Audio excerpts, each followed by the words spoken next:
ये शिव जी की ही कृपा है जो श्रावण महीने में वाराणसी काशी से बाबा विश्वनाथ जी की धरा से ऑनलाइन कथा आप और हम श्रवण कर रहे हैं।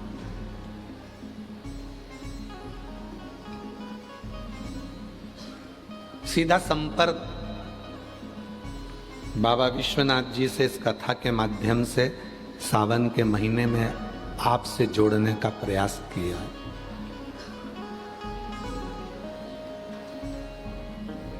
विश्वनाथ बाबा के दर्शन के लिए पूरा भारत और पूरा देश विदेश तो सावन के महीने में नहीं पहुंच सकता, तो मेरे विश्वनाथ बाबा ने ही ये कृपा करी है कि तुम काशी तक नहीं आ सकते तो मैं टीवी के माध्यम से तुम्हारे घर तक आ सकता हूं। ऑनलाइन इस कथा का माध्यम ही काशी से इसलिए था कि विश्वनाथ जी जनमानस के घर पर श्रावण के महीने में पहुंचे, घर घर तक पहुंचे।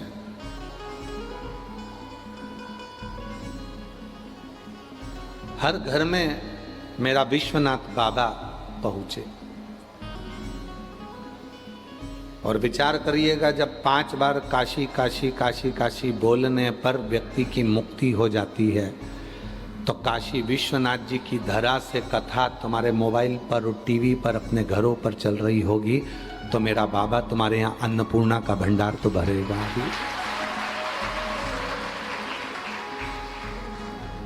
सुख आनंद ये सब देगा। देवाधिदेव महादेव से माता पार्वती जी ने कुछ प्रश्न किए हैं, और वो प्रश्न क्या है?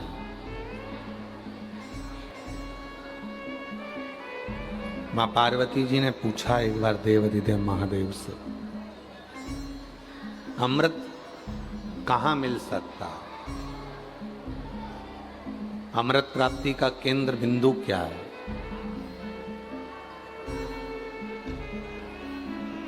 किस जगह पर अमृत की प्राप्ति हो सकती है? आज कथा का विराम दिवस है, थोड़ा सावधानी से कथा सुनिएगा।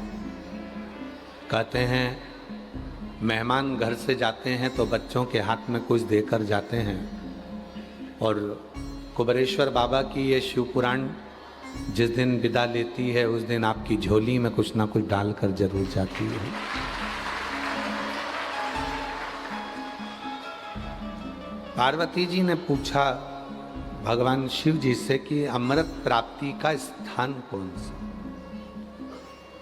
अमृत कहां मिल सकता? तो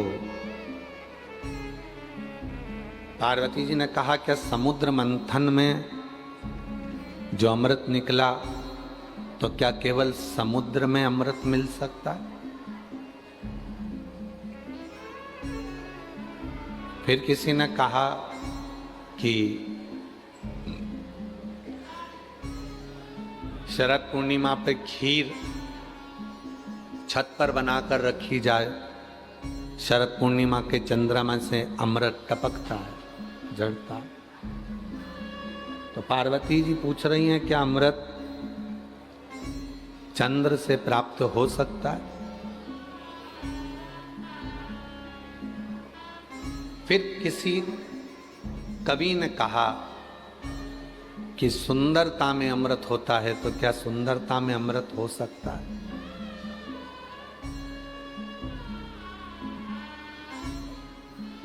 शिव जी मुस्कुराए और भगवान देवाधिदेव महादेव ने मुस्कुराकर पार्वती जी को उत्तर दिया। जिंदगी में धर्म पत्नी अगर कोई प्रश्न करती है तो उसका उत्तर पति को हमेशा मुस्कुरा के ही देना चाहिए। कारण मुस्कुराकर यदि उत्तर दिया जाता है तो उसमें कहीं विवाद नहीं होता, और अगर चिढ़कर उत्तर दिया जाता है तो उसमें विवाद खड़ा हो जाता है, बहुत विवाद होता है। कुछ पूछा है, आप उत्तर दो।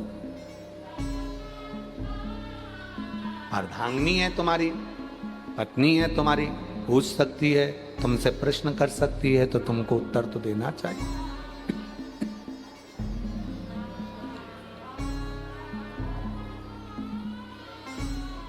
महाराज,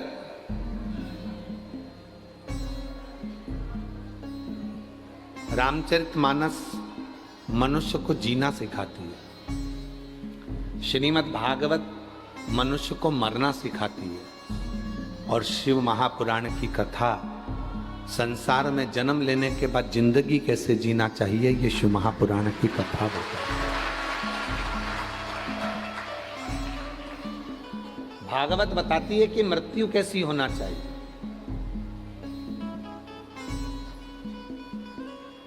बाणों की सैया पर पड़े हुए भीष्म पितामह, भगवान कृष्ण उनसे मिलने के लिए आते हैं और भीष्म पितामह से कहते हैं कि अब तुम अपने प्राणों को त्यागते क्यों नहीं हो, तुम मरते क्यों नहीं हो, प्राण क्यों नहीं छोड़ते। और भीष्म पितामह कहते हैं कि जिस बाप की बेटी अगर कुंवारी हो और उसकी शादी ना हो तो बाप कैसे मर जाए। भीष्म पितामह से भगवान कृष्ण ने पूछा कि तुम्हारी लड़की है? हाँ, मेरी एक बेटी है। पूरे हस्तिनापुर में चर्चा हो गई कि भीष्म पितामह की भी कोई लड़की है, बेटी है। और जब तक उस बेटी का वो विवाह नहीं कर देते तब तक भीष्म पितामह मरेंगे नहीं, प्राण नहीं छोड़ेंगे। अर्जुन ने युधिष्ठिर से कहा, बड़े भैया, पितामह ने तो शादी नहीं करी, फिर उनकी लड़की कहां से आ गई।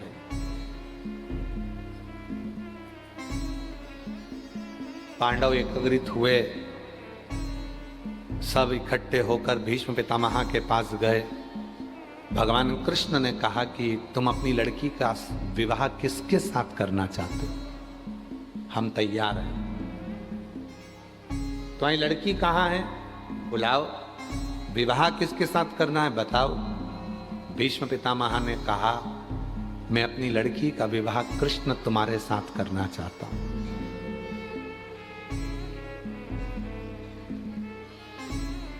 भगवान कृष्ण बोले, लड़की तो मैंने देखी नहीं, तो विवाह क्यों करूंगा। भीष्म पितामह मुस्कुराकर बोले, जित्तों से शादी करी 16,108 से, किसको देखा था तुमने? 16,108 में से कितनी लड़कियों को तुमने देखा जिनसे तुमने शादी करी? तो एक शादी और बिना देखे कर लो। द्वारकाधीश ने कहा, ठीक है, मैं तुम्हारी लड़की से शादी करने को तैयार हूं, लाओ, बुलाओ तुम्हारी लड़की को, बेटी को। भीष्म पितामह कहते हैं कि कन्या को देखकर मुकर मत जाना, बाद में ये मत कह देना कि मैं इससे शादी नहीं करूंगा। तुम शादी करोगे और मैं अपने प्राणों को कन्यादान कर कर छोड़ दूंगा।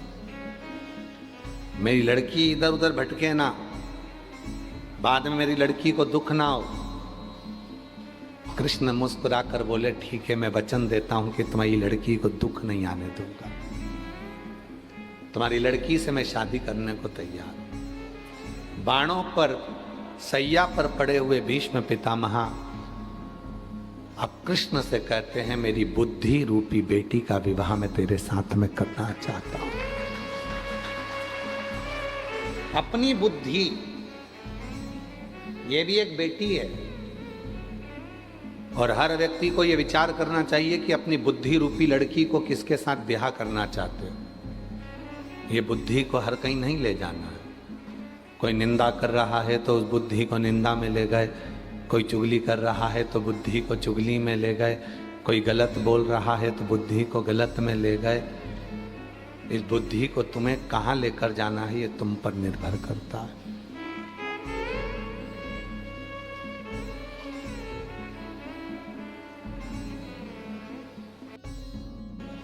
बंसल जी, आज के समय में ये जितने भी श्रोता बैठे हैं और जितने बाहर बैठे हैं और जितने ऑनलाइन सुन रहे हैं अपने अपने घरों में बैठकर, मोबाइल पर, व्हाट्सएप पर, इंस्टाग्राम पर, फेसबुक पर, जितने भी सोशल मीडिया पे सुन रहे हैं, मैं एक एक श्रोताओं से, जितने टीवी पर सुन रहे हैं और जितने यहाँ सुन रहे हैं, मैं सबको खड़े होकर पूछ सकता हूँ कि आपने कहाँ तक पढ़ाई करी है। बुजुर्ग माताएं भी कह देगी कि मैंने भी कहीं 8वीं पढ़ा होगा, 5वीं पढ़ा होगा, 6ठी पढ़ा होगा, 7वीं पढ़ा होगा। कोई कहेगा कि मैंने MBA करा होगा, कोई कहेगा मैंने ये पढ़ाई करी, कोई कहेगा मैंने ये पढ़ाई करी। आज के समय में हर व्यक्ति पढ़ा लिखा है, वो समझता है कि हमको अगर मंजिल तक पहुंचना है और आगे बढ़ना है तो हमें निंदा, बुराई, चुगली, इन सब से दूर हटना है और अपने लक्ष्य को पकड़ना है और आगे बढ़ना है। लक्ष्य अपना हो। अमृत कहाँ मिलेगा, ये पार्वती जी पूछ रही हैं। समुद्र में अमृत है। शिव जी कहते हैं अगर समुद्र में अमृत होता तो समुद्र खारा ही नहीं होता। मंथन समुद्र में भी नहीं। तो वो जो अमृत मंथन हुआ था, वो अमृत जो निकला था, वो क्या है?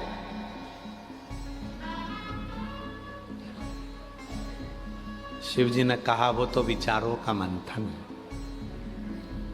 और विचारों का जब मंथन होता है तो उसमें जो अमृत निकलता है वो जीवन को सुख देता है। आज हम एक बात इस व्यासपीठ से, काशी की भूमि से कहना चाहेंगे। प्रत्येक पति और पत्नी को अपने कमरे में आने के बाद मोबाइल को टेबल पे साइलेंट कर कर पटक देना चाहिए। पति कमरे में आया, पत्नी कमरे में आई, दोनों के मोबाइल साइलेंट कर कर एक कोने में पटक दो और अपने अपने विचारों का मंथन करो। पत्नी के पास बहुत सारी बातें हैं जो तुमसे कहना चाहती है, पर तुम ऐसे हो कि उसकी बातों को सुनना ही नहीं चाहते। पति कहते हैं ये निंदा करेगी, बुराई करेगी अपनी सास की, ससुर की, परिवार की। ठीक है, किससे कहेगी? वो अपना मन हल्का करने के लिए अपने पति से ही तो कहेगी। अगर पड़ोसी से कहना चालू कर देगी तो तुमको काली मिर्ची लग जाएगी। कहेगी तो पति से। किससे कहेगी? कहेगी तो पति से। अपने केवल मंथन समुद्र का नहीं हुआ, मंथन विचारों का हुआ। विचारों का मंथन। बच्चों को क्या कराना है, कहाँ पढ़ाना है, उनकी एजुकेशन कैसी होना चाहिए, आगे का क्या करना है इनका। पर हम मंथन करते हैं तो दूसरों का करते हैं। सास ने ऐसा बोल दिया, ससुर ने ऐसा बोल दिया, तुम्हारी बहन ने ऐसा बोल दिया, तुम्हारे भाई ने ऐसा बोल दिया। ये मंथन नहीं चाहिए। मंथन में अपने लिए सोचो, अपने बच्चों के लिए सोचो, अपन कैसे खुश रह सकते हैं वो विचार करो। तुम सबसे ज्यादा बहू, किसी की भी अगर बहू होगी तो सबसे 33 कोटि देवी देवता में सबसे ज्यादा बहू माता पार्वती जी की थी। माता पार्वती।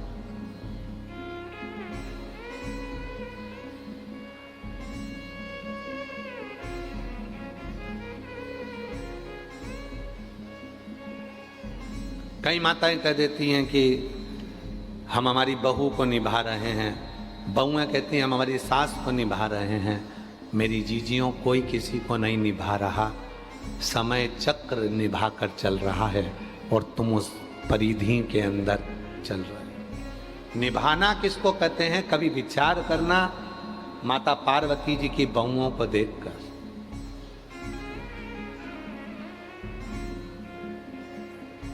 बहुओं को देखकर। एक माँ छठी, रिद्धि सिद्धि,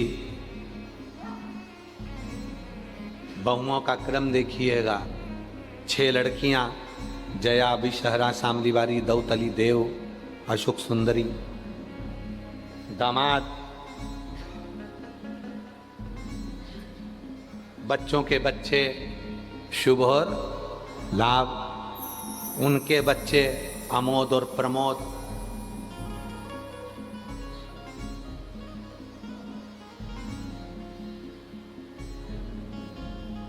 फिर उनके बच्चे आनंद और कीर्ति। दादा परदादा बनकर भी अपनी बहुओं को निर्वाह कर रही हैं मां। क्यों? क्योंकि मंथन पति और पत्नी में है, विचारों का, तो वहां विवाद नहीं होता। आपके यहाँ विवाद किस बात का होता है? विवाद का कारण क्या है आपके यहाँ? विवाद का कारण यह है कि मंथन आप दूसरों का कर रहे हो। पापा ने बोल दिया, मम्मी ने बोल दिया, उसने ये बोल दिया, उसने वो बोल दिया। मंथन अपना करो ना। कल अपने को क्या करना है, आगे कैसे बढ़ना है, बच्चों को एजुकेशन कराना है तो उसकी लाइन पकड़ाना है, उसको वो पढ़ना चाहता है, उसको पढ़ाना है। मंथन करो कि कल कमाई कैसे करेंगे, बच्चों को कैसे पढ़ाएंगे। मंथन वो नहीं है कि अपनी हिम्मत को हार देना, विष निकाल लेना, इसको मंथन नहीं कहा गया।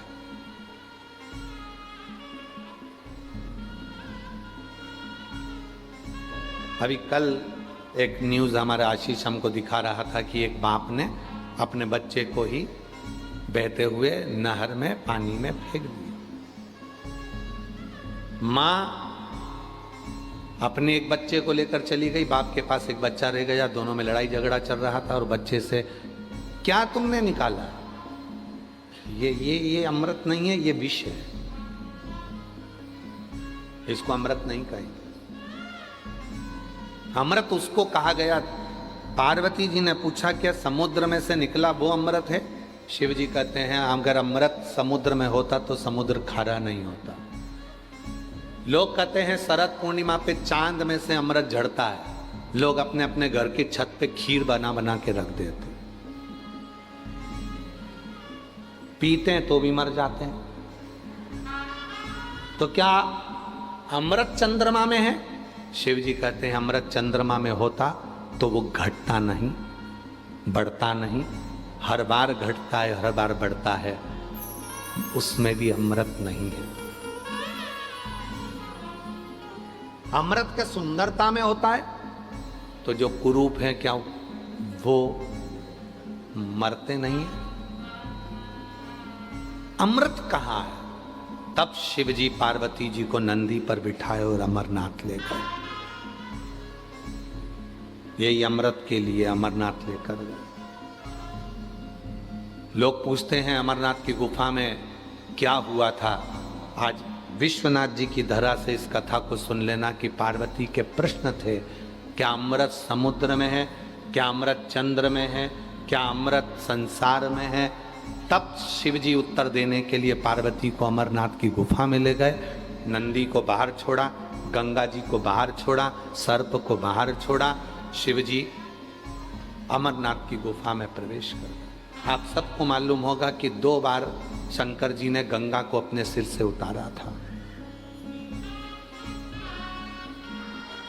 कितनी बार भगवान शंकर ने गंगा जी को अपने सिर से उतारा? 2 बार भगवान शंकर जी ने गंगा को अपने सिर से उतारा था।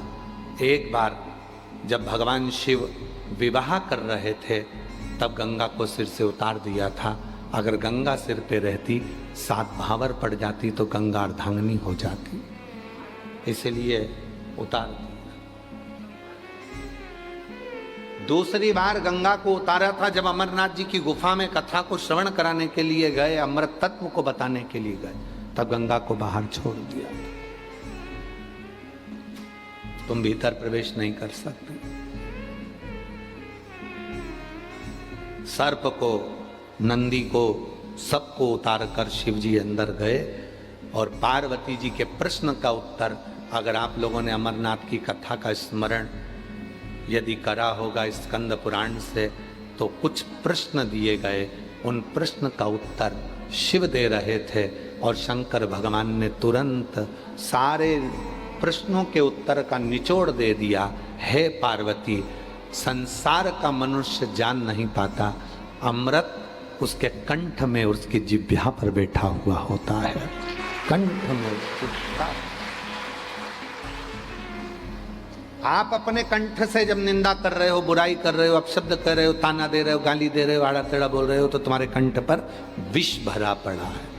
और जब आपके अंदर शिव तत्व होगा तो कोई निंदा भी करेगा, बुराई भी करेगा, गाली भी देगा, तो वो अमृत ही झड़ेगा, अमृत ही झड़ेगा।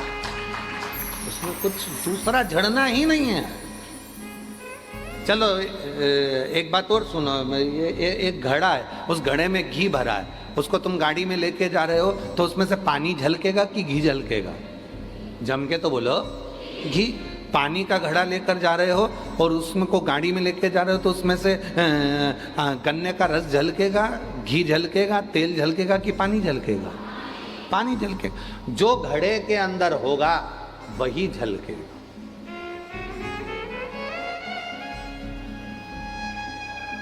आज हमारे बीच में फ्लाइट बाबा पधारे हैं, एक बार जोरदार ताली बजाकर साधु का। बड़े दिव्य संत हैं।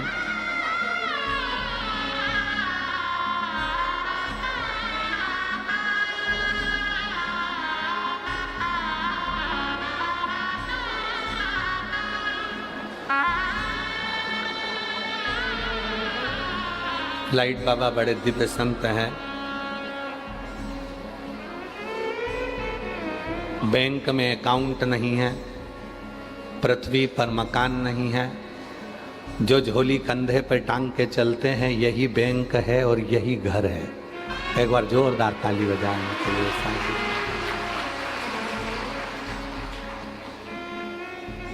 जो कंधे पर झोली लेकर चले हैं वही बैंक का अकाउंट है और वही घर है।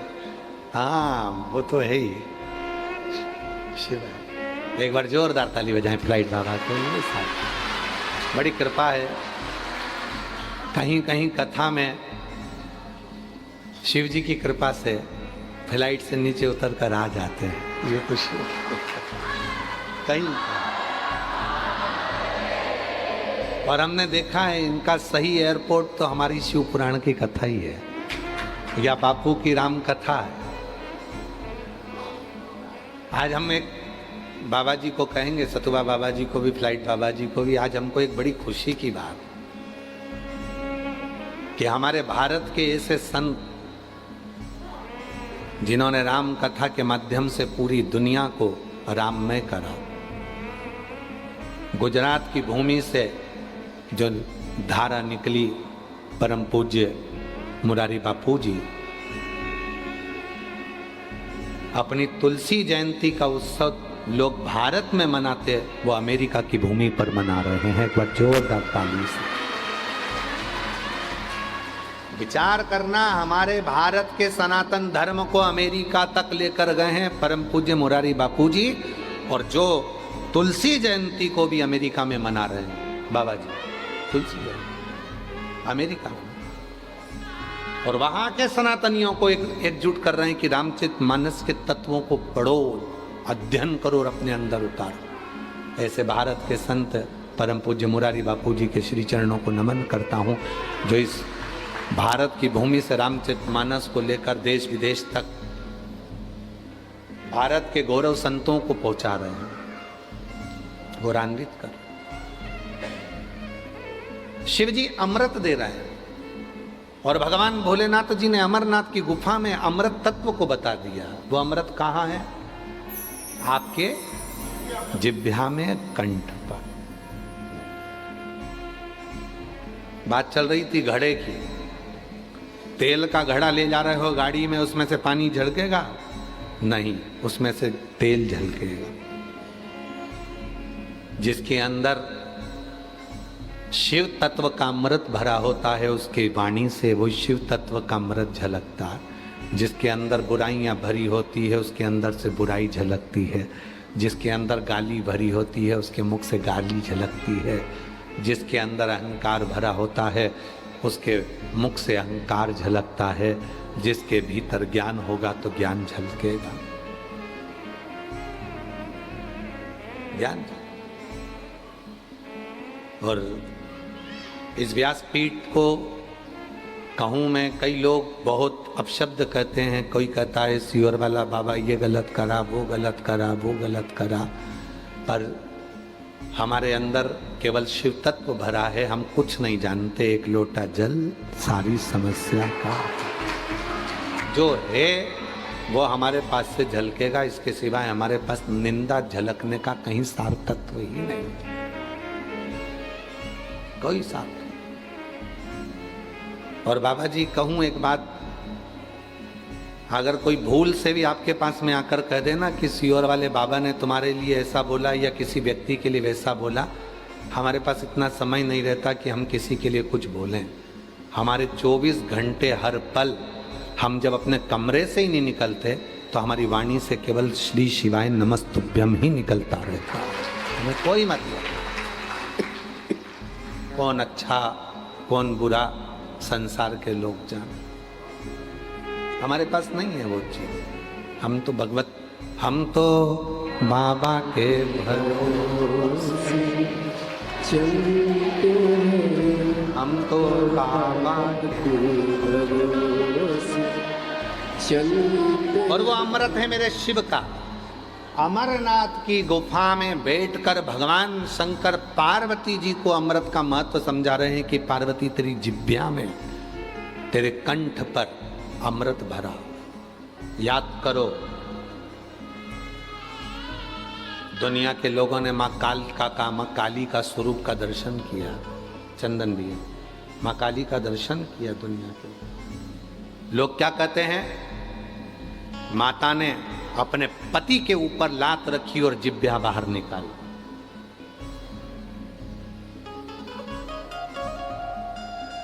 कौन है पार्वती जी?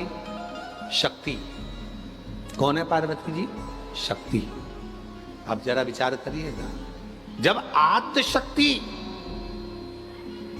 कोई अपनी पूरी शक्ति का प्रहार कर दे तो कोई बचेगा? पूर्ण शक्ति का प्रहार कर दे तो कोई बचेगा? पार्वती माता को जब क्रोध आ रहा था और क्रोध को शांत करने के लिए शिवजी भूमि पर सो गए थे, पार्वती जी के पांव से पर्वत टूट रहे थे। जहां पांव माता पार्वती रखती थी वो पांव पताल में जाता था, पानी निकल आता था। माँ पार्वती जहां चरण रखती थी दुर्गा भवानी, वहां पर्वत नीचे धस जाता था। तो जैसे ही मां ने शिव जी पर अपना चरण रखा, रखते से ही ध्यान आया कि मेरा पति है, ये तो प्राण छूट जाएंगे, जमीन में धस जाएगा। जीवान बाहर निकाल दी। याद आया मां पार्वती को कि पति ने कहा था कि जिब्या में अमृत होता है। जो अमृत की जिब्या बाहर निकाली और उस जिब्या के अमृत से शिव तत्व पर जो किरण पड़ी, भगवान शंकर को कुछ नहीं हुआ। पार्वती जान गई ये जिब्या में अमृत है। जिब्या में लोग उसका गलत मतलब निकालते हैं कि पति पे लात रखी इसलिए जीवान बाहर कर दी। ना ना ना,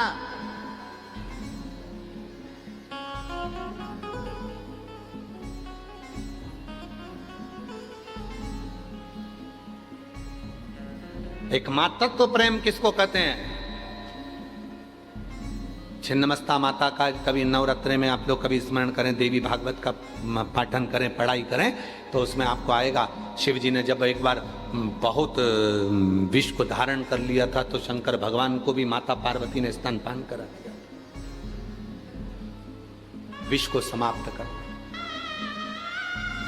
अमृत कहाँ है? अमृत है हमारी जिह्वा में, अमृत है हमारी वाणी। और वाणी ऐसी बोलिए जो मन का आपा हो।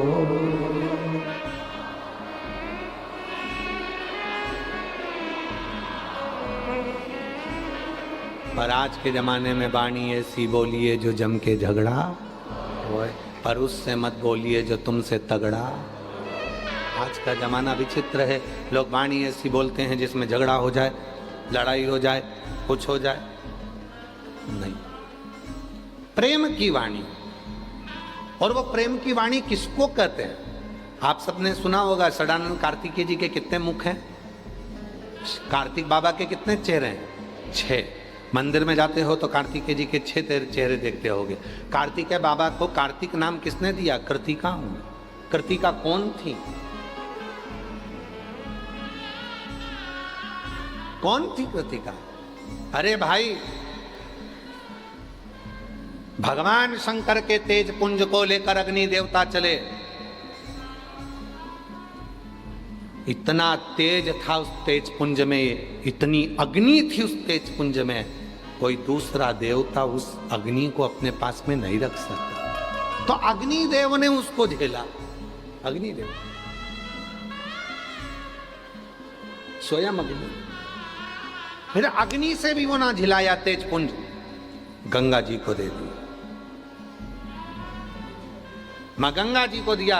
गंगा जी उस तेज पुंज को लेकर आगे बढ़ी तो गंगा जी के जल में उछाले पड़ने लगे और गंगा जी उछलने लगी। कहते हैं घाटों को गंगा जी ने छोड़ दिया, इतनी उछली मां गंगा, इतनी उछली। गंगा जी ने उस तेज पुंज को देखकर विचार करा, क्या करें हम इसका। तो गंगा जी ने 6 धार बना दी, 6 धार, 6 स्वरूप बना दी। वो 6 स्वरूप एक वन में आ गए, घाट पे किनारे लग गए। पूछा अब क्या होगा इन 6 बच्चों का? क्या होगा? और शास्त्र क्या कहता है? तारकासुर को मारने के लिए तारकासुर ने जो वर मांगा था कि मैं मरूं तो शिव जी के पुत्र के द्वारा मरूं, पर वो पुत्र भी कितने दिन का होना चाहिए? कितने दिन का पुत्र होना चाहिए? महाराज, पद्म पुराण कहती है, ब्रह्म विवर्त पुराण कहती है, शिव महापुराण वर्णन करती है, लिंग पुराण कहती है, नर्मदा पुराण कहती है, स्कंद पुराण कहती है कि तारकासुर ने वर मांगा कि मेरे प्राण छूटें तो शिव जी के पुत्र के द्वारा छूटें, और वो पुत्र भी कितना बड़ा होना चाहिए? 7 दिन का। कितने दिन का? बच्चा 7 दिन का होना चाहिए जो मेरे को मारेगा। वो बच्चा 7 दिन का होना चाहिए जो मेरे प्राणों को छुड़ाएगा। शिव महापुराण, भागवत पुराण, ऐसी कई पुराणे हैं जिनको 7 दिन में पूर्ण करा जाता है। क्यों? क्योंकि 7 दिन की कथा हमारे 7 दिन के कार्तिकेय की लीलाओं का गुणगान करती है और हमारे भीतर के अहंकार को, आसक्ति को, काम को, लोभ को, वासना को, तृष्णा को समाप्त करती है। 7 दिन। इसीलिए कहा जाता है, शिव पुराण कितने दिन की है? यहाँ कितने दिन की है? आज कौन सा दिन है? 7वां। 7 दिन की। भागवत कितने दिन की होती है? 7 दिन। जीवन कितने दिन का है? अपना और हमारा, आपका 7 दिन का। आप और हम पैदा कितने दिन में हुए? 7 दिन में। कोई रविवार, कोई सोमवार, कोई मंगल, कोई बुध, कोई गुरु, कोई शुक्र, कोई शनि, कोई रविवार, ऐसे 7 दिन में पैदा हुए। मरोगे कौन से दिन में? यही 7 दिन में। किसी को कोई सा दिन मिलेगा, किसी को कोई सा। मिलोगे 7 दिन। और यही जिंदगी के 7 दिन है। रविवार को जन्म हुआ, सोमवार को बड़े हुए, मंगलवार को ब्याह हुआ, बुधवार को बच्चे हुए, गुरुवार को बीमार पड़े, शुक्रवार को हॉस्पिटल गए, शनिवार को निपट गए। 7 दिन पूरे हो गए। यही जिंदगी के दिन है। 7 दिन में से बचा कौन सा दिन? कोई सा नहीं। सब दिन ऐसे ही हो गए। और उसमें भी लोग लड़ने में लगे हुए हैं। किसी ने कह दिया आज ये वाला वार है, इस कलर का कपड़ा मत पहनना, घात कर जाएगा। दिन भर यूट्यूब पर देखो तो कहीं का ना कहीं का ज्ञान देता ही मिलेगा। सावन का महीना चल रहा है, भूल से भी ये गलती मत कर देना, दोष लग जाएगा। और तुम उसके चक्कर में पड़ गए। फिर तुम्हारे माइंड में घूमता रहा, हमने तो ये गलती नहीं कर दी। अरे मेरा भोला बाबा है, बाप कभी नहीं रूठता, कभी नहीं रूठता। माँ की गोद में बच्चा अगर गंदगी कर दे तो माँ नहीं रूठती, पिता की गोद में गंदगी कर दे तो पिता नहीं रूठता। उसी तरह यदि कोई कह दे कि तुमने तो एक लोटा जल नहीं चढ़ाया, तुमने ये जल चढ़ा दिया, तुमने वो जल चढ़ा दिया, तुमने ऐसी पूजन कर दी, तुमने वैसी पूजन कर दी, तुमने ये कर दिया, तुमने वो कर दिया, माई में मत रहना। मेरा बाप है, उसको सब मालूम है। मैं क्या छुपाऊं? तिजोरी में जो भरा पड़ा है वो भी उसको मालूम है, और मेरे मन में जो भरा पड़ा है वो भी उसको मालूम है। तो छुपाऊं क्या? खाक क्या छुपाऊं मैं उससे? और तुम्हारे छुपाने से पड़ोसी से छुप सकता है, पति से छुप सकता है, पत्नी से छुप सकता है, बच्चों से छुप सकता है, उससे छुप सकता है नहीं, कुछ नहीं छुपा है। तो फिर कहीं का कहेगा कि बताओ तुमने ये वाला जल चढ़ाया, तुमने वाला जल चढ़ा दिया, तुमने तो शिव जी का ऐसा मंत्र बोल दिया, तुमने शिव जी का वैसा मंत्र बोल दिया, तुमने तो पूजन ऐसी कर ली, तुमने तो पूजन ऐसे। अरे तुम नीवी करोगे तो भी उसकी औलाद हो, और करोगे तो भी उसकी औलाद हो, वो तो सब उसके, उसमें क्या विचार है? गलत ना सोचिए। आज गुरुवार है तो मेरे को ये वाला कपड़ा पहनना पड़ेगा, महाराज जी बोले थे ये वाला चीज खाना। अब मालूम पड़े महाराज जी ने बताया था कि चने की दाल की चीज खाना, खा गया, 3 दिन से हॉस्पिटल में लूज मोशन में पड़ा। फिर किसी ने कहा आज ये वाला बार है तो ये चीज खाना, आज मंगलवार है तो लाल चीज का सेवन करना, तो तू ये करना। अरे महाराज जी ने ये नहीं बोला कि रविवार तेरा है, सोमवार तेरा है, लो संभालो बाबा जी परिवार तेरा है, रविवार तेरा है, सोमवार तेरा है। अच्छा सोमवार, मंगलवार तेरा है, बुधवार तेरा है, गुरुवार तेरा है, शुक्रवार तेरा, शनिवार तेरा है, परिवार तेरा है, लो संभालो बाबा जी परिवार। जब रविवार उसका, सोमवार उसका, मंगलवार उसका, बुधवार उसका, गुरुवार उसका, शुक्रवार उसका, शनिवार उसका, तो तुम्हारा परिवार भी उसी का तो है। फिर क्या विचार करना? आज सोमवार है, हम मंदिर जाएंगे, बाकी के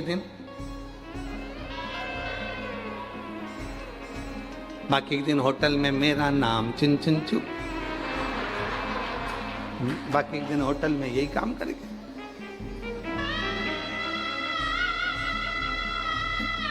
आज सोमवार है, मंदिर जाएंगे, बाकी के दिन लोगों के प्राण खाएंगे, हम मंदिर ना जाएंगे। शिव महापुराण ने क्या करा? एक बार नहीं बताया कि सोमवार को मंदिर जाना। शिव महापुराण ने क्या करा? एक दिन नहीं बताया कि एक दिन मंदिर जाना। शिव पुराण ने कहा सारी समस्या का हल एक लोटा जल, रोज जाओ, रोज अपने बाप से मिलो, रोज अपने पिता से मिलो। क्यों? जो कम मिलता है तो प्यार थोड़ा दूर हो जाता है, प्यार थोड़ा दूर हो जाता है। जो रोज रोज मिलता है, रोज उससे प्रेम बहुत होता है, प्यार। और तुझसे मिलने के लिए तेरी कसम, तुझसे मिलने के लिए तेरी कसम, एक मुलाकात जरूरी। चलो उत्तर देना जितने भी बैठे हो, बाहर अंदर रोड पर जितने बैठे हो, और जितने आस्था चैनल पे कथा सुन रहे हो, जिससे प्यार हो जाता है उसका फोन का इंतजार रोज होता है कि हफ्ते में एक बार होता है? अरे जम के तो बोलो, मतलब तुम सबने प्यार किया है पक्का?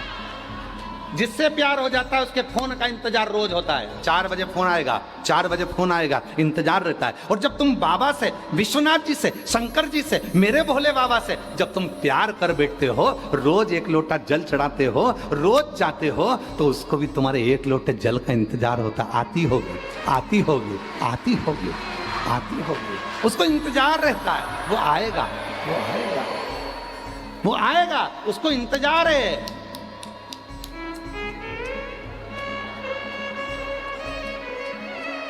पूछेंगे नंदी कमला नहीं आई रे। नंदी गया देखने के लिए काल भैरव तक, काल भैरव को सूचना दी, देख तो रे कमला क्यों नहीं आई रे। काल भैरव ने संकट मोचन को सूचना दी, देख क्या इसको कौन सा संकट आ गया, जल्दी जाओ। संकट मोचन गए, संकट मोचन ने महागौरी के पास गई, महागौरी से कहा जाओ देखो जरा कमला नहीं आई। इतने में महागौरी ने संकट मोचन जी से कहा चल दी है घर से लोटा लेके। आ रही थी, गोबर में पांव फिसल गया था, वापस गई घर, इसलिए थोड़ी लेट हो गई है। आ रही, खबर पहुंची काल भैरव जी के पास। काल भैरव ने दी नंदी को,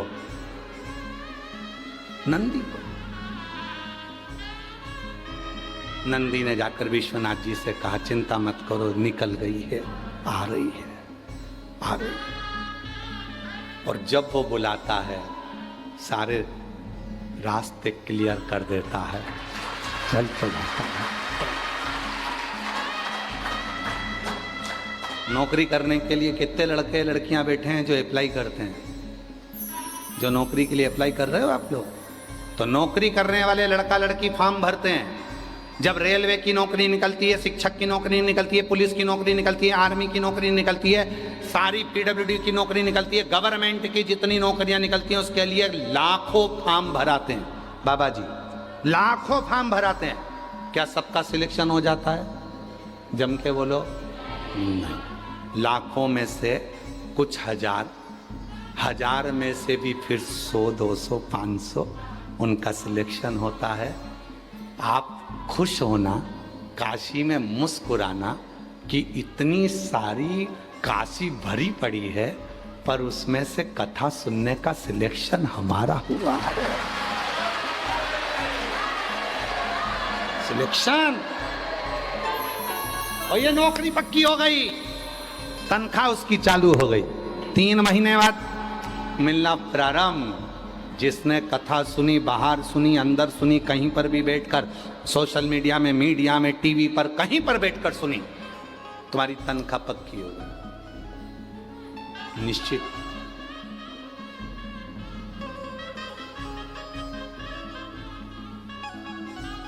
एक माता जी ने पत्र में लिखा है, सतुआ बाबा जी, वो लिख रही है कि बाबा जी से निवेदन है, साल में 1 बार बाबा को मत बुलाओ, 2 बार बुलाओ। अरे हमने तो कल भजन करा था, उसमें बोला था विश्वनाथ जी हमारा घर भी बना दे तो क्या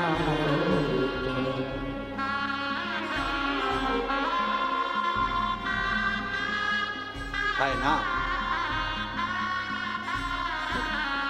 सतुआ बाबा जी का जो धाम है वो तो विश्वनाथ जी का धाम है, और विश्वनाथ जी का जो धाम है वो अपने बाप का ही तो घर है, वहीं तो हमारा निवास है। उसमें सोचो,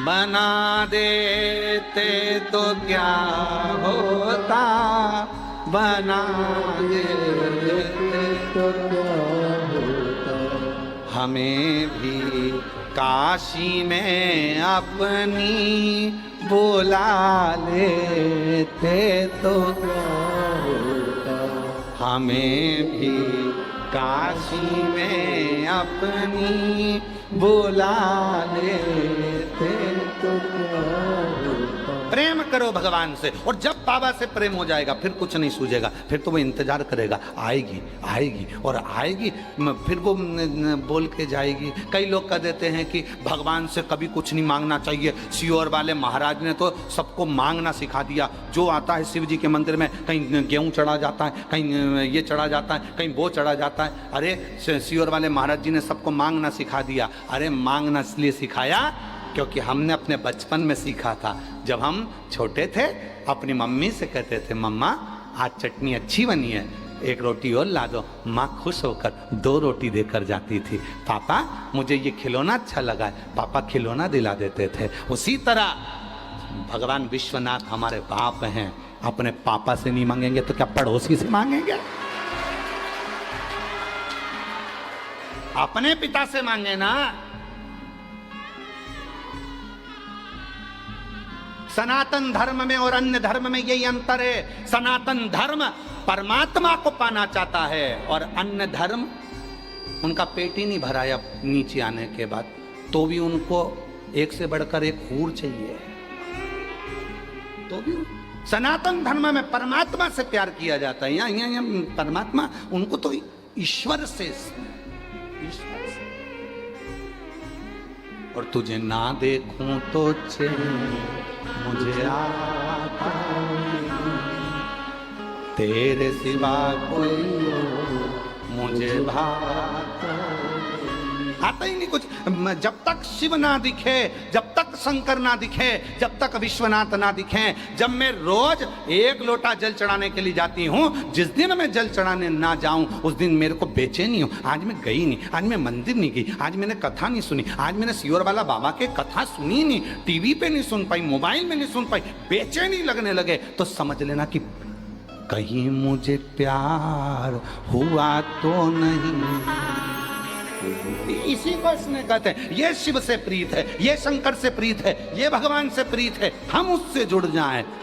तेरे सिवा कोई मुझे भाता, मेरे दिल में कोई और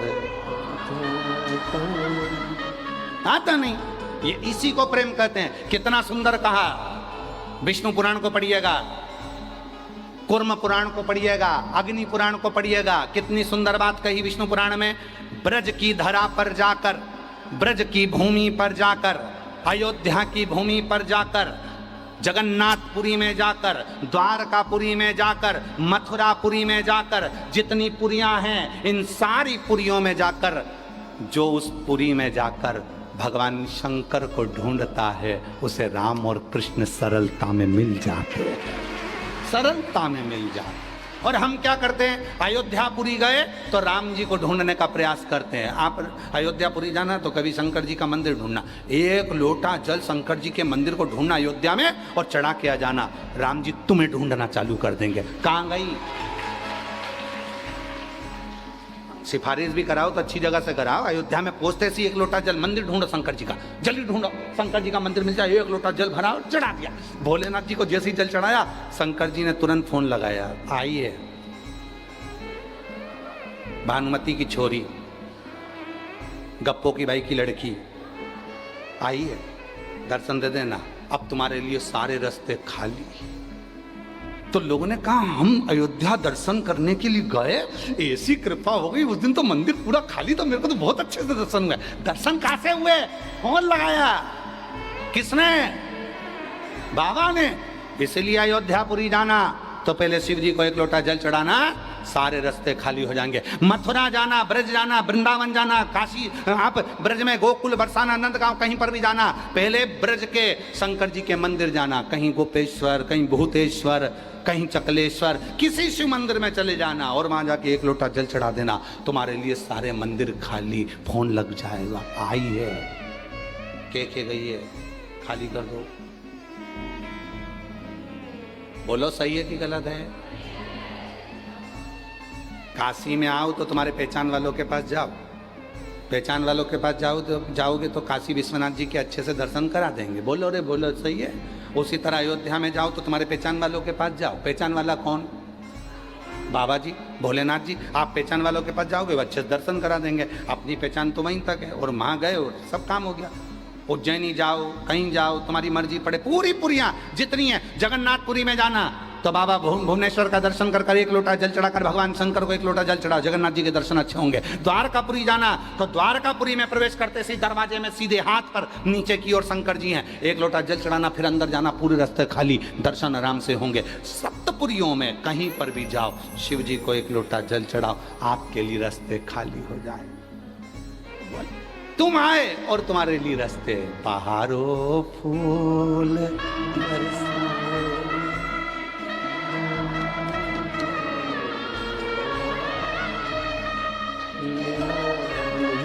अरे मेरा बाबा का भक्त आया है, मेरे बाबा।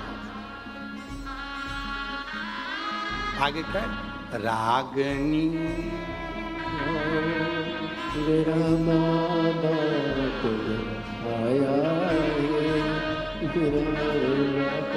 और केवल यहीं तक नहीं है, ध्यान लगाकर सुनना। जितने लोग विश्वनाथ जी की पवित्र धरा से कथा श्रवण कर रहे हैं उनसे निवेदन करना चाहूंगा, जितने शिव जी की कथा को श्रवण कर रहे हैं उनसे निवेदन करना चाहूंगा, ये केवल यहीं तक नहीं है। शिव महापुराण की कथा में वर्णन आता है, यहां तक हमारे शास्त्र कहते हैं, जब कोई भगवान राम जी का भक्त प्राण को त्यागता है, कृष्ण जी का भक्त प्राण को त्यागता है, विष्णु जी का भक्त प्राण को त्यागता है, तो बैकुंठ से विमान आता है। बोलो सही है कि गलत है? जम के तो बोलो, कहाँ से विमान आता है? बैकुंठ। तुम बोल क्यों नहीं रहे? तुम्हारे लिए अभी थोड़ी ना आ रहा है, तुम बोलो तो। जब भगवान नारायण का, भगवान ब्रह्मा जी का, भगवान राम जी का, भगवान कृष्ण जी का जब कोई भक्त प्राणों को त्यागता है तो बैकुंठ से विमान आता है, बैकुंठ से पार्षद आते हैं, वो लेकर जाते हैं। पर जब शिव जी का कोई भक्त, शिव पुराण सुनने वाला, जल चढ़ाने वाला जब प्राणों को त्यागता है, विमान कुछ नहीं आता, वो खुद ही आता है, नंदी पर बिठाता है, लेकर चला जाता। फिर किसी ने पूछा इसका प्रमाण क्या है?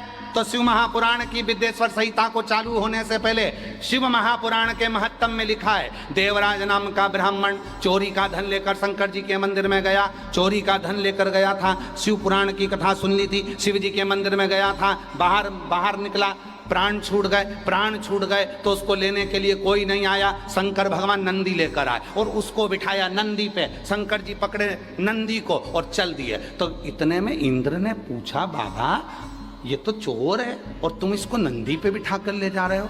भगवान शंकर जी बोले, इसने शंकर जी के मंदिर में शिव पुराण की कथा सुन ली थी, इसलिए इसको नंदी को पर बिठाकर मैं लेकर जा रहा हूँ। तो तुम इसको पैदल क्यों लेके जा रहे हो? कि ये मेरा भक्त है ना, तो भक्त के लिए तो मैं पैदल नंगे पैर दौड़ कर आता हूँ और अपने भक्त को लेकर जाता हूँ। तो तुम्हें टेंशन लेने की जरूरत नहीं है रे, जितने भी है कोई चिंता करने की जरूरत नहीं, जितने शंकर भगवान की कथा सुनने वाले हो, जितने बाबा की कथा श्रवण करने वाले हो, कोई चिंता नहीं। लगन तुमसे लगा बैठे जो होगा, देखा तुम्हें अपना बना बैठे जो होगा,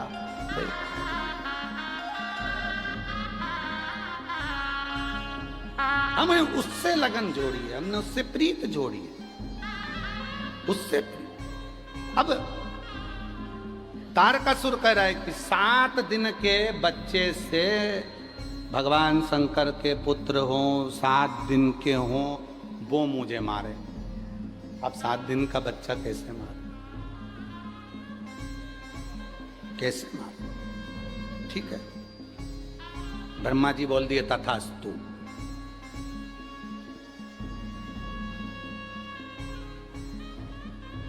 तथास्तु। कभी कभी श्राप मिलता है तो उसकी भी लोग मिठाइयाँ बढ़वाते हैं। चंदन भैया, श्राप मिलता है उसकी भी मिठाई बढ़ती है। किसने बढ़वाई थी? श्राप मिलने के बाद मिठाई किसने बढ़वाई थी? बताओ, उत्तर दो। चलो, काशी में बैठे हो सब, बड़ी शानदार आनंद के साथ उत्तर दो। श्राप लगा और उसके बाद मिठाई बढ़वाई थी, कौन थे वो? ना राजा दशरथ। राजा दशरथ जिनके घर में संतान नहीं थी, मृगा करने के लिए गए थे। श्रवण कुमार के माता पिता को, श्रवण कुमार को बाण लग गया था। श्रवण कुमार को बाण लगा था और उनके माता पिता ने क्या श्राप दिया था? मैं अपने पुत्र के वियोग में प्राणों को त्याग रहा हूं। सुनो अवध नरेश, तुम्हें भी अपने पुत्र के वियोग में प्राण त्यागना पड़ेंगे। दशरथ जी ने आकर मिठाई बढ़वाई, मेरे यहां तो बच्चे का चांस ही नहीं था। अब संत बोले हैं कि पुत्र के वियोग में प्राण त्यागोगे मतलब बच्चा तो होगा, संतान तो होगी, निश्चित है। बढ़वाओ जरा मिठाई बढ़वाओ। भले मर जाऊंगा पर लोग ये तो नहीं कहेंगे ना कि औलाद नहीं थी। हो संत ने कहा मैं पुत्र के वियोग में प्राण त्याग रहा हूं, तो तुम्हें भी पुत्र के वियोग में प्राण त्यागना पड़ेगा। मिठाई बढ़वा, पूरे अयोध्या में मिठाई बढ़वा। तो लोगों ने पूछा मिठाई किस बात की है? तो क्या आज श्राप लगा? और कितनी सुंदर बात है बाबा जी, कितनी सुंदर बात है। जब कोई गाली दे, अपशब्द कहे, ताना दे, समझ लेना कि तुम्हारी उन्नति की सीढ़ी पे तुम चढ़ चुके हो, चढ़ चुके। दशरथ जी ने कहा मिठाई बढ़वाओ, सब दूर, और सब दूर मिठाई यहां बटी, सब दूर। क्योंकि दशरथ जी को मालूम पड़ गया था मेरे घर में औलाद जरूर आएगी, पुत्र आएगा, पुत्र आएगा। अब उसके याद में मुझे प्राण त्यागना पड़ेंगे, ये भी पक्का है। पर अब आस्था की ज्योति तो जल गई ना कि आएंगे राम। अब ये तो हो गया ना कि आएंगे, ये तो पक्का आएंगे। और आए भगवान श्री राम आए, जिनके वियोग में दशरथ जी के प्राण गए, प्राण। तो कोई अगर तुमको कुछ कह रहा है, तारकासुर ने मांगा मेरे को 7 दिन का बालक मारे भगवान शिव जी का, तो मैंने कहा ठीक है ये भी चलेगा, कोई दिक्कत वाली बात नहीं, टेंशन मत लो। आजकल की औलादे तो एक्सपर्ट पैदा हो रही है।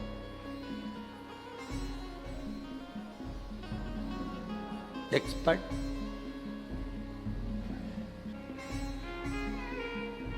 शिव कथा कह रहे हैं।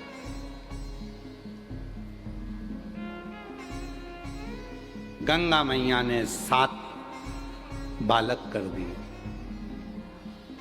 इन बालक को कौन पालेगा? तो कृतिका। कृतिका कौन?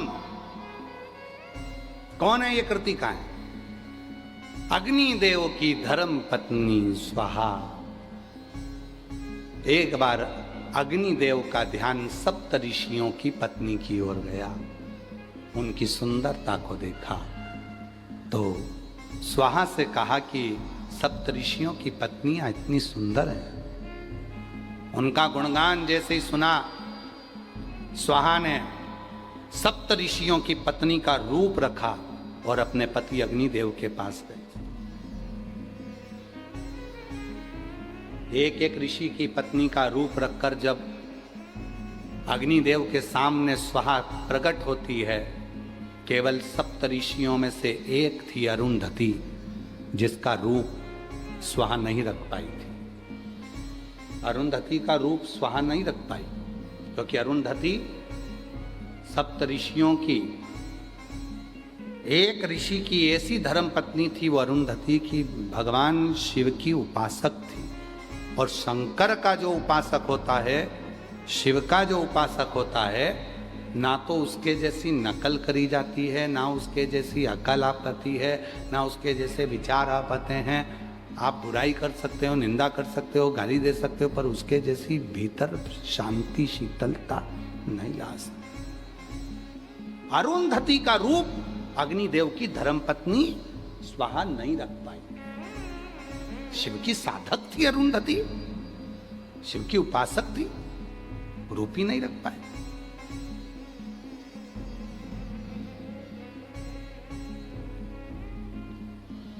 अब उसको चाहे, वो कहते हैं ना कि एक महाराज जी गांव में आए और गांव में आकर उन्होंने कहा भैया हमको यहाँ कथा करना है, व्यवस्था करो, व्यवस्था करो, हमको कथा करना है। अब गांव के लोगों ने कहा कथा होती है? कहना हाँ। कैसी होती है? कहने लगे हम बोलेंगे तुम सुनना। तो कि उसके लिए व्यवस्था क्या चाहिए? तो के बैठने की व्यवस्था करो। सरपंच साहब ने पूरे गांव में सूचना करवा दी, पंडित जी आए, कथा करेंगे, आओ। उन्होंने बिछात करी, सब बैठ गए। 3 घंटे की कथा थी, 1.5 घंटे में सब भग गए। 3 घंटे की कथा में 1.5 घंटे में सब भग गए। अकेले सरपंच साहब बैठे थे, अकेले। अब जो अकेले बैठे थे तो वक्ता भी बेचारा उसी को देख के कथा वाच रहा था। कथा पूरी हो गई। पंडित जी ने कहा क्यों साहब सब चले गए, तुम नहीं गए? कि चला तो मैं कब का जाता, पर मेरी धोती पे तो तुम बैठे थे। नीचे जो बिछी थी वो सरपंच साहब ने अपनी धोती बिछा रखी थी, और उसी धोती पे पंडित जी बैठे रहे। चला तो मैं कब का जाता, पर धोती के चक्कर में बैठे, धोती के चक्कर में। बाबा जी, कई लोग हमने कथा में देखा, पंडालों में कई लोग कथा सुनने के लिए आगे आगे जगह संभाल के बैठ जाते। क्यों? कैमरे में आएंगे, कैमरे में आएंगे, कैमरे में। अरे क्या सोचना, उसकी निगाह में रहना, उसकी निगाह। वो हमारे रविंद्र जी एक वो धुन बजाते ना, निगाह में रहने वाली महाराज, अपनी निगाह हमें रखना, सीखें हमने एक राह पर चलना, अपनी पनाह हमें रखना, सीखें हमने अरुंधति का रूप नहीं रख पाएंगे। अग्निदेव की धर्मपत्नी स्वाहा जब अरुंधति का रूप ना रखी तो अग्निदेव ने 6 रूप को देखा। उसी समय पर अग्नि देवता ने कह दिया, स्वाहा, ये तुम्हारे 6 रूप कृतिकाओं के रूप में संसार में पूजाएंगे। ये कृतिकाएं बनकर रहेंगी और ये कृतिका के रूप में वो 6 स्वरूप रहे, अरुंधति का रूप नहीं रख पाई। गंगा जी को मालूम था कि ये शिवजी के तेज को, शिवजी के इन पुत्र को केवल कोई संभाल सकती हैं, तो वो 6 जो अग्निदेव की धर्म पत्नी स्वाहा ने जो कृतिका का रूप रखा था वो संभाल सकती, वो कृतिका। और कृतिकाओं ने बच्चों को संभाला, विचार करा ये अलग अलग हैं तो 6 को एक कर दिया। 6 के मुख थे, 6 मुख से वो स्तनपान करता, मुस्कुराता। 7 दिन का बालक तारकासुर ने उपद्रव मचा दिया, इतना उपद्रव तारकासुर ने करा। तारकासुर जब देखा कोई साधारण था तारका,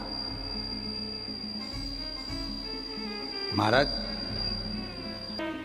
भजन एक ही था तारकासुर का कि शिव के पुत्र मुझे मारे। तारकासुर ने उपद्रव मचाना प्रारंभ करा और भगवान शंकर के 7 दिन के पुत्र श्री षडानंद, कृतिकाओं ने जिसको पाला तो उसका नाम कार्तिकेय हो गया।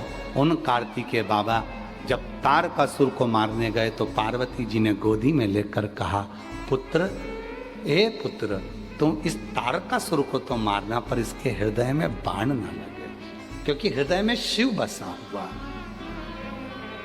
हृदय में शंकर है।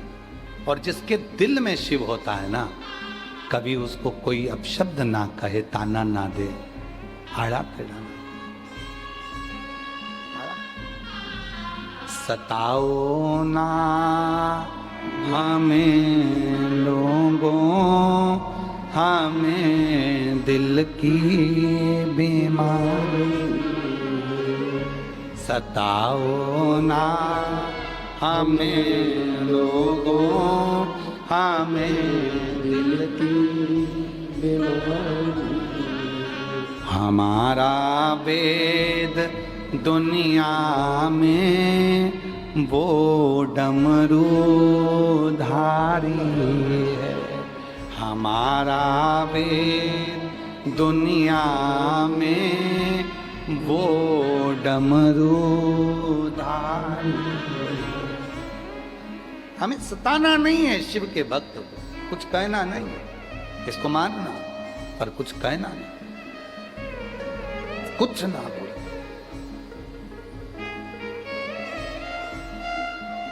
कुछ नहीं महाराज।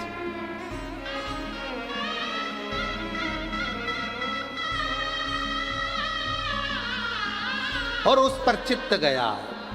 षडानंद कार्तिकेय जी ने मारा तारकासुर को, 7 दिन की अवस्था में मार दिया। 7 दिन की शिव पुराण भी हमारे भीतर के ना जाने कितने असुरों को मार देती है। आसक्ति, काम, लोभ, वासना, तृष्णा, कितने कितने असुर हैं। और सबसे भारी असुर है अपने अहम, अपना अहम। कथा को सुनने के बाद इस असुर का अंत होना चाहिए, इस असुर का अंत होना चाहिए। और जब यह असुर समाप्त हो जाता है तो शिव ही भीतर प्रवेश कर जाता है, शिव ही। और फिर कुछ दूसरा ठीक लगता ही नहीं, फिर कुछ अच्छा नहीं लगता, केवल शिव ही अच्छा लगता है, शिव ही, शंकर के सिवा कुछ। और शिव के सिवा कहीं शिव के सिवा इसके सिवा कुछ अच्छा लगेगा ही नहीं। वरना पड़ेगा तुझे आंसू बहाना, वरना पड़ेगा तुझे आंसू बहाना। शिव के सिवा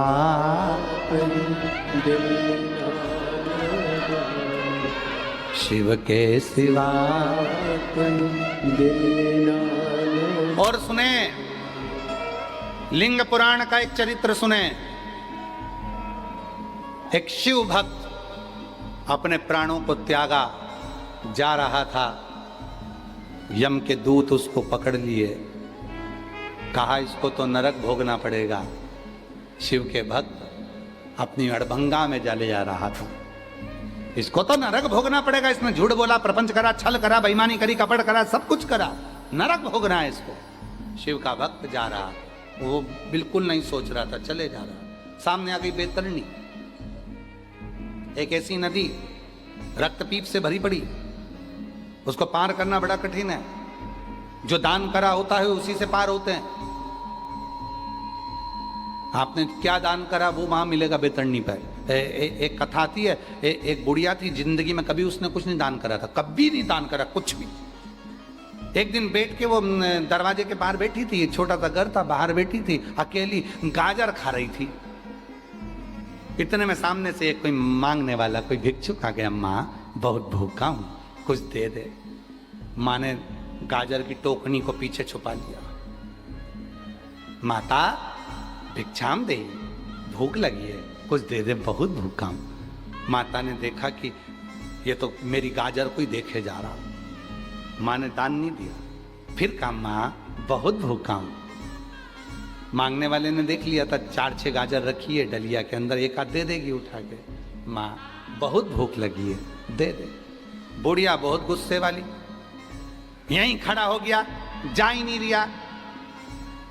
गाजर गाजर गाजर, और बुढ़िया खा रही थी गाजर, उसको और 4-6 बार खा गई, और 4-6 बार खा गई, और नीचे नीचे का ठूठ उसके कटोरे में डाल दिया, ले खा ले, जा पीछा छोड़ मेरा,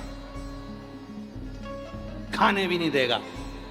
वो ठूठ लेकर गया, नीचे नीचे का गाजर का खा गया, पेट भरा थोड़ा। बुढ़िया 6 महीने बाद मर गई, ऊपर गई, बैतरणी के तट पर रोक दिया, क्योंकि जो दान करा होता है वही मिलता है, इसके लिए कुछ नहीं आ रहा था। इतने में सामने से गाजर आ रही थी बुढ़िया के लिए। आवाज आई, ए बूढ़ी, ए बुढ़िया, गाजर को पकड़ लो, तुम बैतरणी पार हो जाओगे। ये वो नदी है जहां दान किया जाता है, वो सामने आता है और उसको पकड़कर पार उतरा जाता है। बुढ़िया ने गाजर पकड़ ली। बुढ़िया के रिश्तेदार इससे ज्यादा कंजूस थे, उन्होंने कुछ नहीं दान करा था तो सब बैतरणी पे पड़े थे। उन्होंने तुरंत देखा अपनी बुढ़िया, अपनी काकी आई है, अपन भी पकड़ लो। उन्होंने गाजर पकड़ ली, रिश्तेदारों ने, उन्होंने देखा ये तो मेरी देवरानी, ये जेठानी, ये मेरी मौसी, ये मेरी मामी, ये मेरे रिश्तेदार, ये मेरी बुआ, सब आई, सबने पकड़ ली। अपनी बहन की गाजर है, पकड़ो। और सबने गाजर पकड़ ली, और किसी किसी से गाजर नहीं पकड़ा, यही तो बुढ़िया के पांव पकड़ लिए। गुस्से। अब बुढ़िया गाजर चली बेतरनी पार होने के लिए, सबने पकड़ रखी थी। बुढ़िया के मन में आया, मेरी गाजर काय को पकड़ा हूं इनको, इन्होंने मेरा कौन सा साथ दिया था। एक को धक्का मारा, नीचे पटक दी, दूसरे को धक्का मारा, नीचे पटक दी, तीसरे को धक्का मारा। देवरानी बहुत तेज थी, उसने पांव पकड़ के रखा, नहीं छोड़ो, जा नहीं छोड़ो। और वो देवरानी ने पांव नहीं छोड़ा और बुढ़िया गाजर से छोड़ छोड़, अब नहीं छूटे तो उसने एक हाथ से उसको छुड़ाया, जब एक हाथ से नहीं छूटी तो दूसरी से भी छुड़ाया। गाजर बेकूं चली गई, बुढ़िया उन सब नीचे रह गई। इसलिए सारी समस्या का हल एक लोटा जल। तुम जो शिव जी को एक लोटा जल चढ़ा रही हो, बेतरनी का रास्ता तुमको नहीं देखना पड़ेगा, तुम्हें गंदी नदी नहीं मिलेगी। तुम्हारे लिए तो जो एक लोटा जल दिया है उसकी पवित्र नदी गंगा बह कर आएगी और तुम्हें पार कर देगी। जो तुमने धर्म करा, जो तुमने दान करा, जो तुमने पुण्य करा, सत्कर्म करा, वो सामने सम्मुख आए। शिव महापुराण की कथा कहती है, षडानंद कार्तिकेय जी ने तारकासुर का संहार कर दिया। तारकासुर के 3 पुत्र हैं, तारकाक्ष, विदुम्माली, कमलाक्ष। भगवान शिव ने पशुपति नाथ रूप रखकर इन तीनों का संहार कर दिया। 3 चीजें हुई, एक पाशुपत अस्त्र हुआ, एक पाशुपत योग हुआ और एक पाशुपति व्रत हुआ। पाशुपत अस्त्र भगवान श्री राम जी के पास था, भगवान श्री कृष्ण के पास था, उसके सिवाय किसी को नहीं दिया। पाशुपत योग ये भी भगवान कृष्ण को प्राप्त हुआ। पर संसार के कल्याण के लिए शिव महापुराण ने पशुपति व्रत दिया। ना हम पशुपत अस्त्र प्राप्त कर सकते हैं क्योंकि हमारा और आपका इतना तप नहीं है, बल नहीं है कि हम भगवान से अस्त्र ले लें। ना हम पशुपत योग कर सकते हैं जो भगवान कृष्ण ने किया। तो संसार के कल्याण के लिए भगवान शिव कहते हैं, हे पार्वती, दुनिया के कल्याण के लिए मैं ये पशुपति व्रत देता हूँ।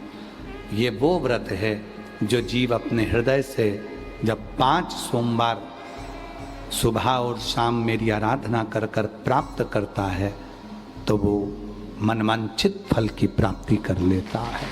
ये वो पशुपति है। उसी पशुपति व्रत का फल है जो इतने पत्रों, हम ज़्यादा यहाँ पत्र पढ़े नहीं क्योंकि पिता के घर में आए थे तो पिता की ही चर्चा करना थी, इसलिए हमने यहाँ पर ज़्यादा पत्र पढ़े नहीं।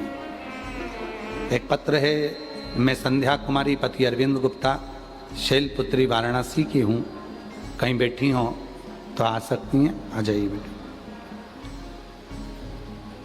गुरुजी, मेरा लड़का है 7 साल का जो उसकी आवाज़ से बोल नहीं पाता था, ठीक नहीं थी उसकी आवाज़, शब्द निकलते नहीं थे।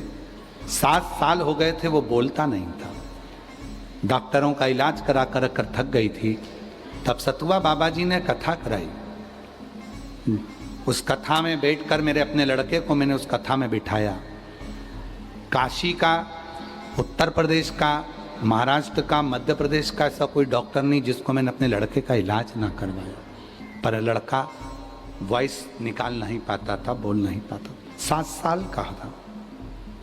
आखिरी में किसी ने कहा सीहोर वाला बाबा कथा करने के लिए काशी में आया है, पंडाल में बैठकर जो मांगो वो मिलता है।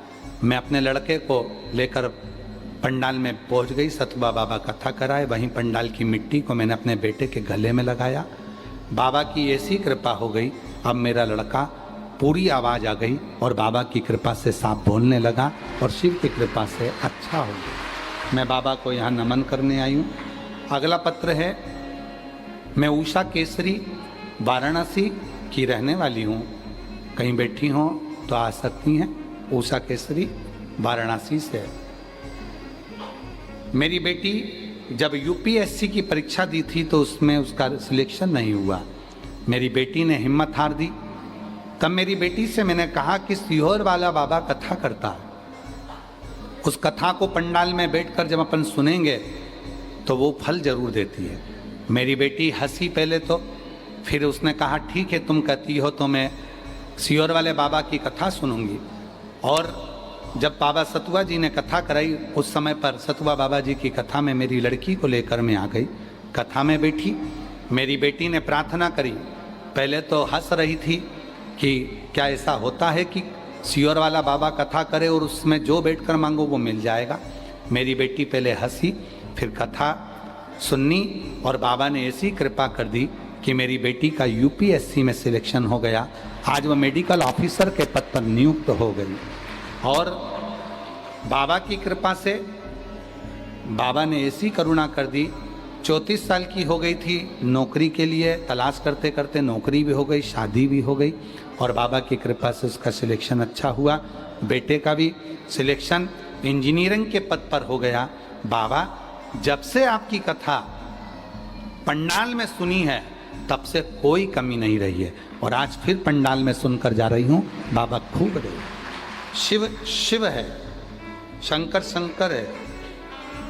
एक पत्र है, झोले पर लिखा है, झोला भी पूरा नहीं है। मेरा नाम पूनम है, मेरे पति का नाम बबलू मौर्य है। कहीं बैठे हो तो आ सकते हैं, पूनम बबलू मौर्य। रामनगर वाराणसी की रहने वाली हूँ, मेरा मोबाइल नंबर ये है।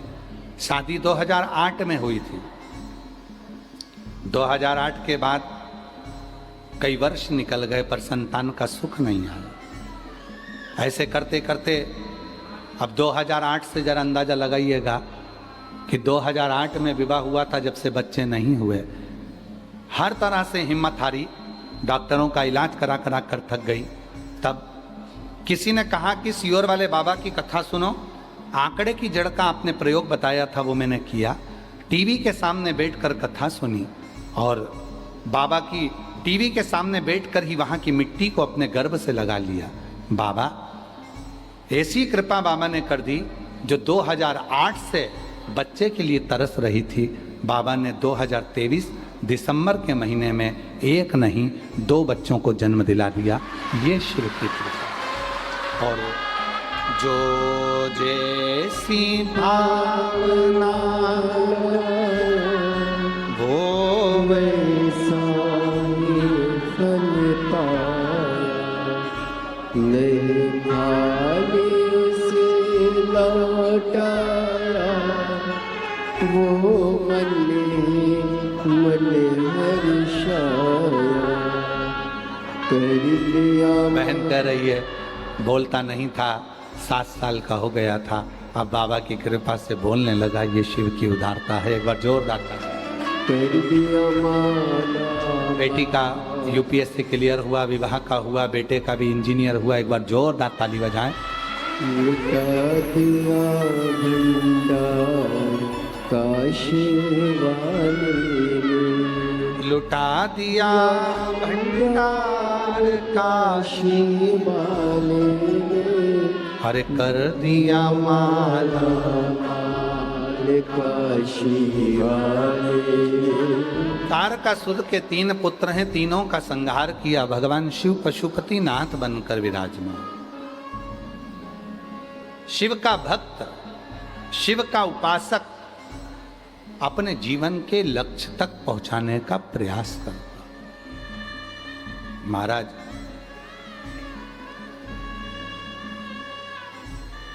आज 15 अगस्त है,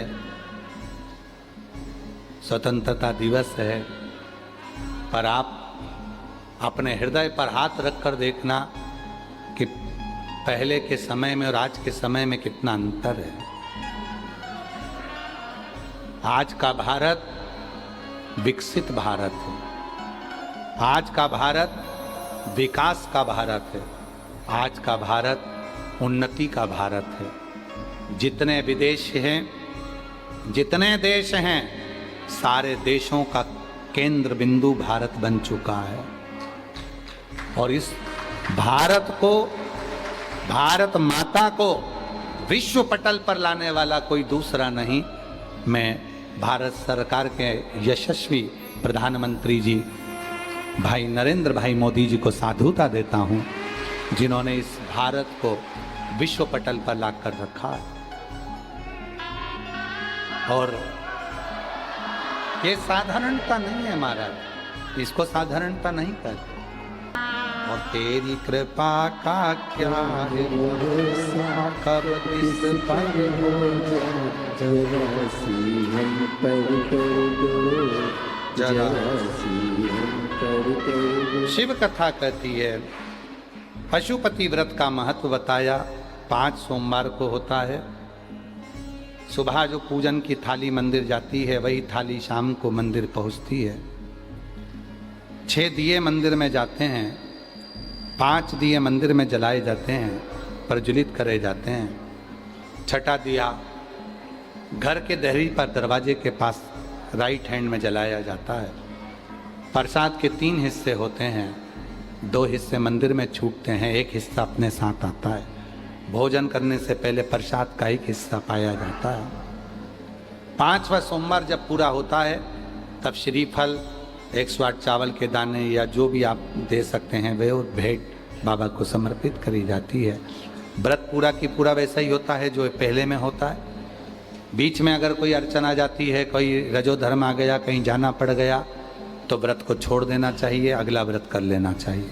पर गिनती में 5 ही व्रत करे जाते हैं। मंदिर एक ही लिया जाता है, उसी मंदिर में 5 व्रत हों। आगे वर्णन आया, भगवान के 12 ज्योतिर्लिंग का स्मरण कराया है तुमरुका जी ने। सोमनाथ जी का वर्णन किया। चंद्र को काया का रोग हुआ था, उस रोग से मुक्त किया। षडानंद बाबा जो रुष्ट होकर गए थे, उनको मना कर लेकर आए। षडानंद बाबा के लिए मल्लिकार्जुन के रूप में विराजमान हुए। दूषण नाम के राक्षस का संहार करने के लिए बाबा महाकाल बन जाते हैं। विंध्य पर्वत को दर्शन देकर ओमकारेश्वर बन जाते हैं। नर नारायण को दर्शन दिया, केदारेश्वर बन गए। कुंभकर्ण की पत्नी करकटी के पुत्र भीम का संहार करा तो भीमा शंकर बन गए।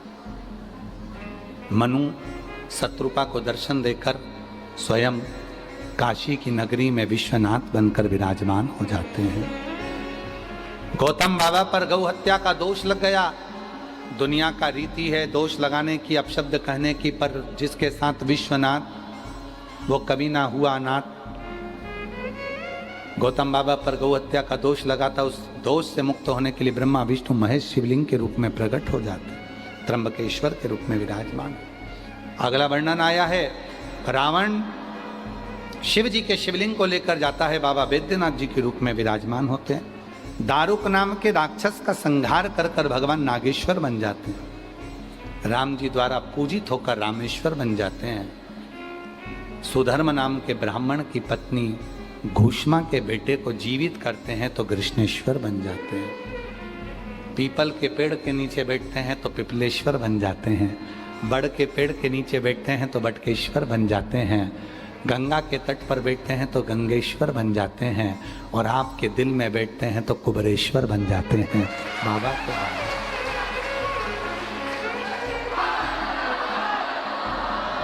सबके हृदय में जो बैठा है वो कुबरेश्वर बाबा, वो शिव मेरा विश्वनाथ, मेरा शंभु है। हर एक के भीतर विराजमान, हर एक सबके अंदर सब। तुमरुका जी ने कथा कही तो चंचुला देवी का पति बिंदु प्रेत योनि से मुक्त हो गया। चंचुला देवी अखंड सौभाग्यवती होकर पति लोक को चली गई। शिवजी अपने मस्तक पे से बेलपत्र उतार कर शिवपोथी को समर्पित कर कर कहा, तुमरुका जी, जब घोर कलयुग चल रहा होगा, चारों तरफ एक दूसरे को लोग मारने काटने के लिए तैयार खड़े होंगे, कोई किसी की सुनने को तैयार नहीं होगा, एक दूसरे से विवाद करेंगे, तब उस कलिकाल में ये शिव महापुराण की कथा एक ऐसी होगी जो सबको जोड़ देगी, सबके भीतर के विकारों को निकाल देगी।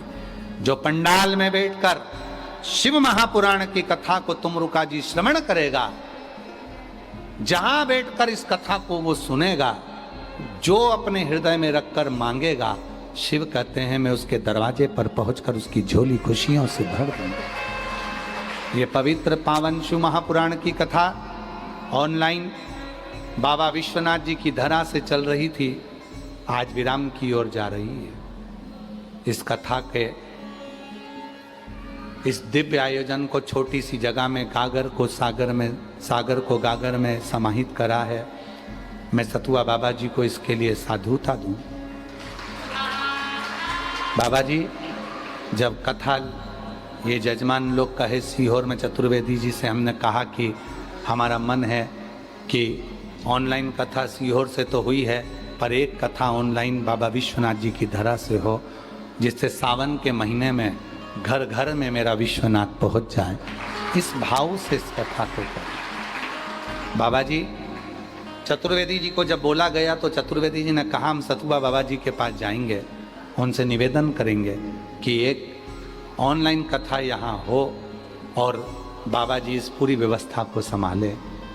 बाबा जी, आपका सरल स्वभाव ऐसा है, जैसे मेरे शिव ने करुणा कर कर गंगा को निर्मलता दी है, वैसे आपको दी।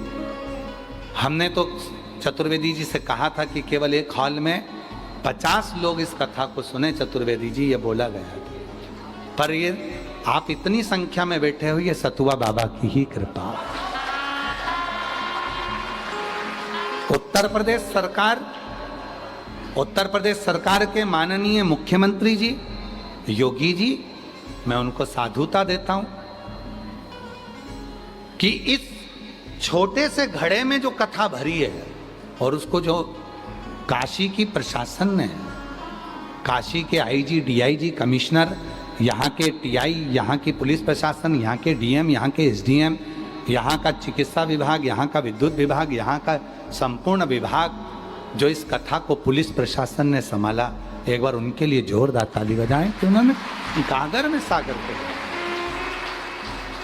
मैं इस हॉल के जो भी ऑनर हैं, इस हॉल का जिन्होंने ऑनर हैं, जो भवन है जिन्होंने दिया, उनसे भी मैं आज क्षमा चाहूँगा, क्योंकि आपसे भवन लिया गया होगा तो 50-100 लोगों के लिए लिया गया होगा, पर आपके भवन में आज इतने सारे लोग बैठे हैं, आपको भी लग रहा होगा कि इसे कचरा कर कर चले जाएंगे, सब कुछ गड़बड़ कर कर चले जाएंगे।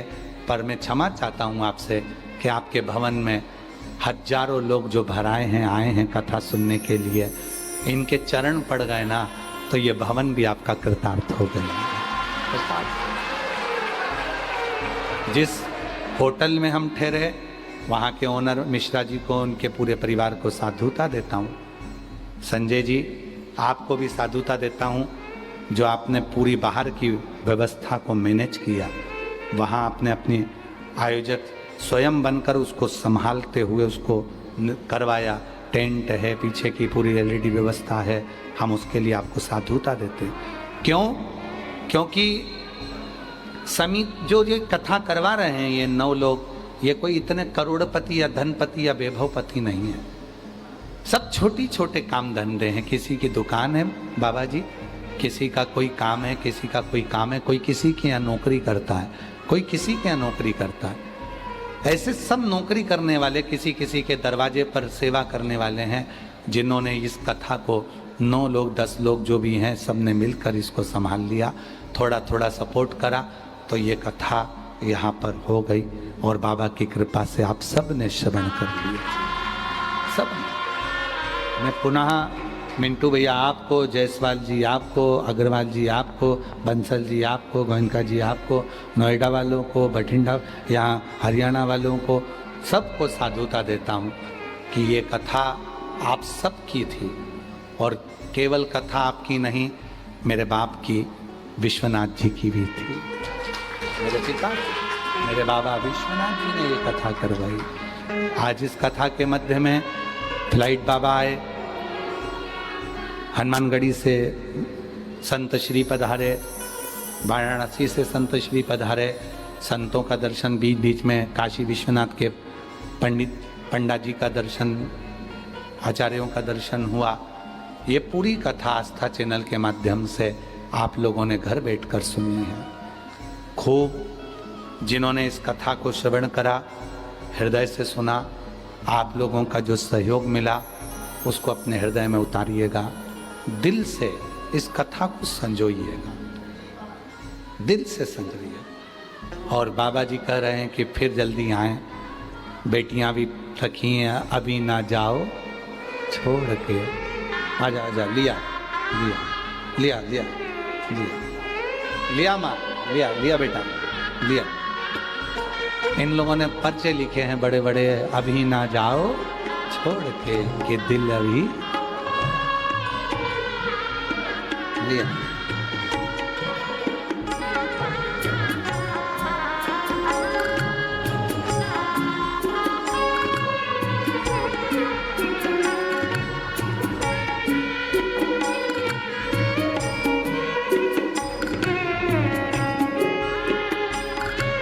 बेटियों ने, माताओं ने, जितनी भी यजमान परिवार की धर्म पत्नियां थी, सब प्रसाद बनाती थीं, भोजन खाते थे, बाबा की कृपा थी।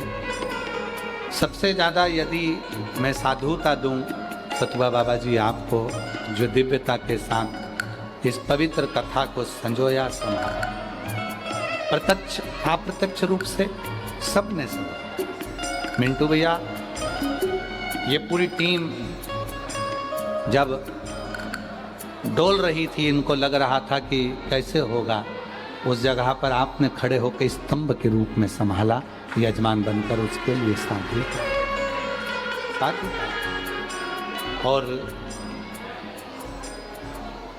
खाली न जाता कोई तरसे तुम्हारे, खाली न जाता कोई दर से तुम्हारे, मेरी खड़ी हूँ नंगे बाहें से, अपने हृदय से लगा लो,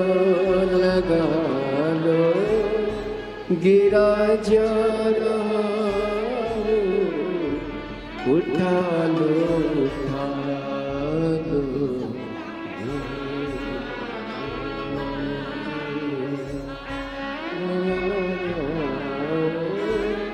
गिरी जा उठा लो।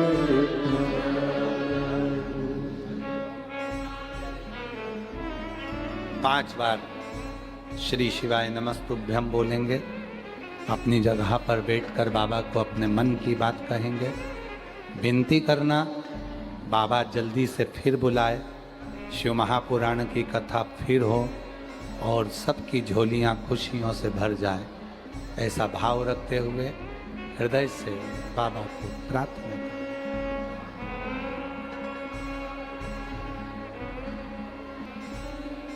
श्री शिवाय नमस्तुभ्यं, श्री शिवाय नमस्तुभ्यं, श्री शिवाय नमस्तुभ्यं, श्री शिवाय नमस्तुभ्यं, श्री शिवाय नमस्तुभ्यं। भोला सब दुख काटो, ओ भोला सब दुख काटो, शिव शंकर जपू तेरी माला, भोले बाबा जपू तेरी माला, भोला सब दुख काटो मार, ओ भोला सब दुख काटो मार। वेश है मंगल मंगल कारी, वेश मंगल मंगल कारी, शमशान वासी हमारा, शमशान वासी हमारा, ओ भोला सब दुख का तो ओ भोला सब दुख का तो